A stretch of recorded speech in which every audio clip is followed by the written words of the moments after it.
কিছু সমন্বয়ক মারানির পুতেরা দেশের সেরা ব্র্যান্ড অ্যাম্বাসেডর, বাংলাদেশ ক্রিকেটের কিং, বাংলাদেশ ক্রিকেটের সর্বকালের সেরা খেলোয়াড়ের নিয়ে আজে বাজে মন্তব্য লিখছে মিরপুরে।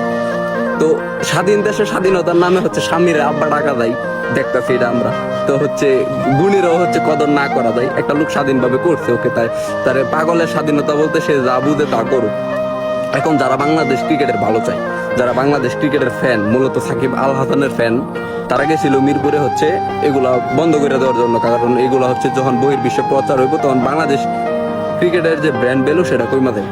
তারা দেখবো আমরা একজন কীর্তিমানের মূল্য দিই না, কিংবা তার নিরাপত্তা ইস্যুতে যখন প্রশ্ন উঠবে তখন হয়তো আইসিসি থেকেও একটা নিষেধাজ্ঞা আসতে পারে বাংলাদেশ ক্রিকেটের উপর।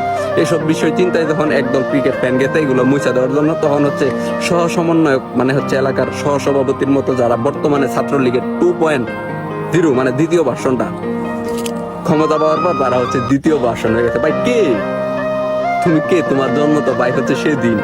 সাকিব যদি অপরাধী হয় তারা ধরে আনা উচিত বিচারের মুখোমুখি করার লাগে। আর তুমি সমন্বয়ক মারানির ভূত, তুমি চাও না সাকিব দেশে আসো, তাহলে তুমি কোন বিচারটা চাও?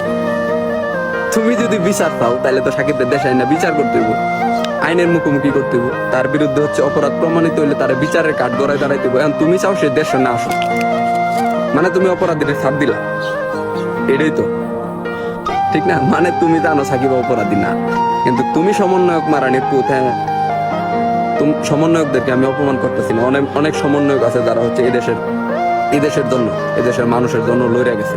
কিন্তু কিছু সমন্বয়ক মারানির পোলা আছে না, তারা 2.0 ছাত্রলীগের দ্বিতীয় ভাষণ হইতেছে ক্ষমতা পাইয়া। তারা তো চিনি মানে লাগামহীন কথা বলে, মানে মনে করে যে রাজনৈতিক দলগুলারও লয় না। আরে বেটা, যারা হচ্ছে রাজনৈতিক ভাবে সাকিব আল হাসানের বিপক্ষ, তাদের কেন্দ্রীয় ভাবে কি কোনো ঘোষণা আছে? বিএনপি কিংবা জামাত কি একটা ঘোষণা দিচ্ছে যে হচ্ছে সাকিবের বাড়িতে লং মার্চ? তো তুই দে হচ্ছে সাকিবের বাধা দিবি তুই? আরে বেটা, তোরা বেটা কয়েকশো বা কয়েক হাজার লাখ পোলাপান যদি একখানে সাকিবের একটা কল যদি দেয়, সাকিব যদি একটা কল দেয়, সাকিব তো কখনো আত্মপক্ষ সমর্থন করে না, কিংবা হচ্ছে জ্ঞান ফ্যান করে না। এই জন্যই সাকিব বিশ্বসেরা।